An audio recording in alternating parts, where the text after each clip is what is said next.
All right, let's see how we can implement a stack using an array. So let's imagine we have an array of 5 elements. Initially, our array is going to look like this. We're going to have 5 zeros. Now let's say we call the push method and pass 10. We want 10 to be stored over here. Then we call push 20, and 20 should be stored here. How can we implement this? Very easy. We declare a count variable and initially set it to 0. So let's revert this array back to its original state. When we call push 10, we're going to set array of count to 10. So we use this count variable to determine the index of the item that we want to set. So 10 will be stored here, and then we'll increment count by 1. Next time we call push 20, we set array of count to 20. So 20 will be stored here, and then we'll increment count by 1. That's the idea. Now, what about popping items from our stack? How are we going to remove 20 from this array? Well, we don't have to. We simply decrement count by 1, and this will give us the illusion that 20 is no longer in our stack. So technically, it is there in the memory in our array, but we don't see it. So we use this count variable to determine where is the end of our stack. Is it here, or here, or here? As we push or pop items, we move this pointer around. That's the idea. Now let's see how we can implement this in code. So I'm going to add a new class, call it stack. Here we should declare a private field, integer array called items, and we initialize it like this. For simplicity, let's say 5 items, so we can see when our stack gets full. Now let's declare the push method, push item.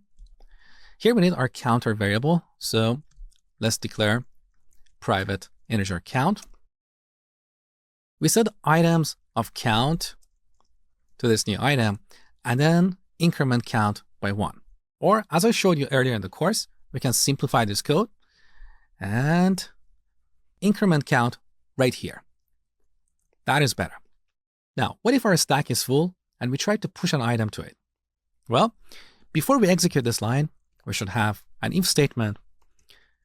If the number of items equals the size of the array, so items.length, then we should throw an exception. So throw new stack overflow error.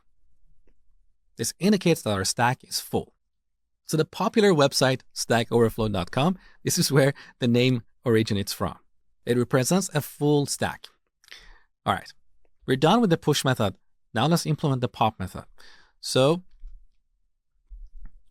public, we should return the item on top of the stack. Here we should decrement count by 1 and also return the item at this index. So return items of count. Now to combine these lines, we can decrement count first and then return items of count.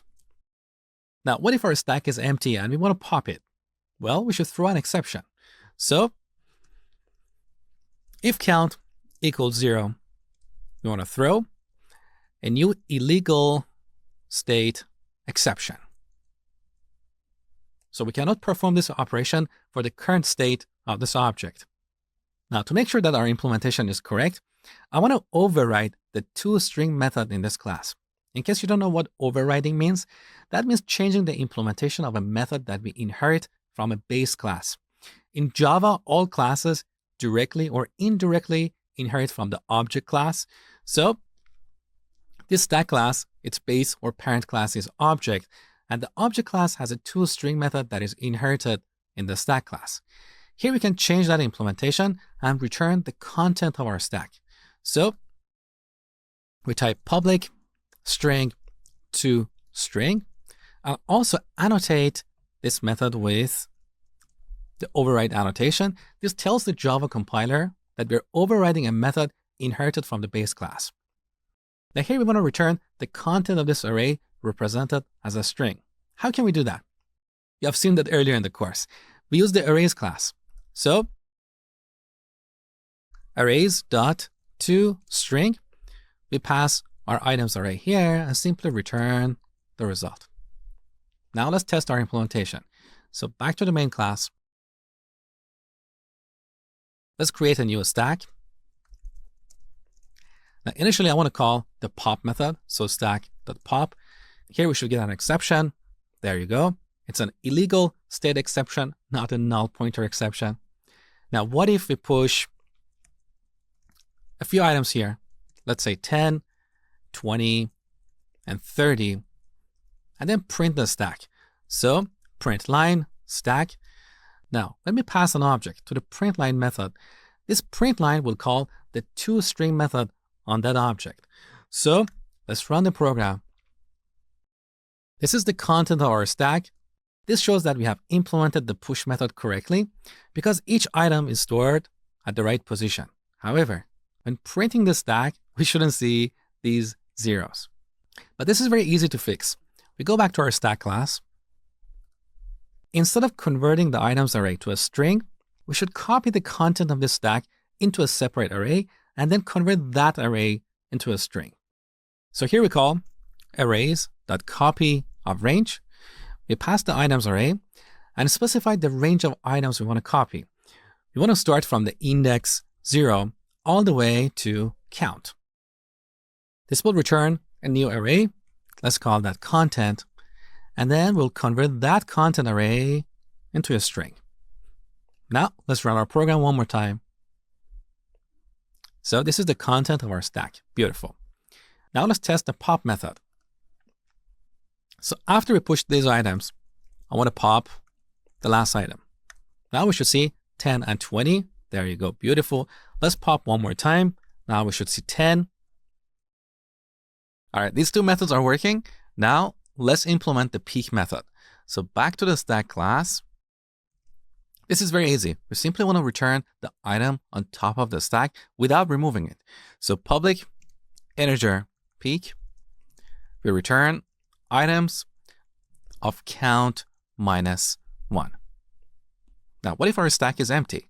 Count is going to be 0, so we'll end up accessing the item at index -1. That is going to throw an exception. So this is not a valid operation for an empty stack. So on the top, we should type if count equals 0, we're going to throw a new illegal state exception. Now let's test this. Back to the main class. We don't want to pop any items. We just want to peek the item on the top. So let's call stack.peek. We should see 30 on the console. Beautiful. We're done with this. And finally, we should implement the isEmpty method. That is super easy. So public boolean isEmpty. We simply return count equals 0. So this is how we implement a stack using an array.